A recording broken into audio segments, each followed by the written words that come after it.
კლიმენტი რომაელი. პირველი ეპისტოლე კორინთელთა მიმართ. თავი მე-14. მოწოდება უფლისნების მორჩილებისა და მიამბოხეთა შეწყალებისაკენ. ამდენად სამართლიანია და სჯულიერი, ძმებო, რომ უფრო მეტად ვიყოთ მორჩილნი ღმრთისა, ვიდრე ავყვეთ მათ, ვინც მზვაუბრობასა და მღელვარებაში საძაგელი ცილობის წამომწყებნი გახდნენ. ვინაიდან უბრალო ზიანი კი არ შეგვემთხვევა, არამედ დიდი განსაცდელში ჩავცვივდებით.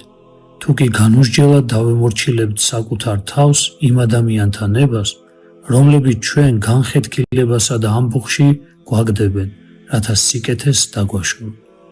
გულმოწყალე ვექმნეთ მათ მისი მიმტევებლობისა და სიტყვების მსგავსად, ვინც შექმნა ჩვენ, რადგან დაწერილია: წრფელნი იქმნებიან კვიდრნი ქვეყნიერებისა, უმანკონი დარჩებიან მასზე, უსჯულონი აღმოიფხრებიან მისგან.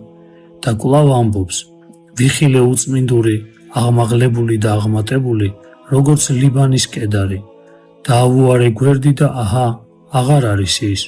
დავეძებდი მის ადგილს და ვერ ვიპოვე. დაიცავი უმანკოება და იხილეს სიწრფელე, რადგან მომავალი მშვიდობიანი ადამიანს ეკუთვნის.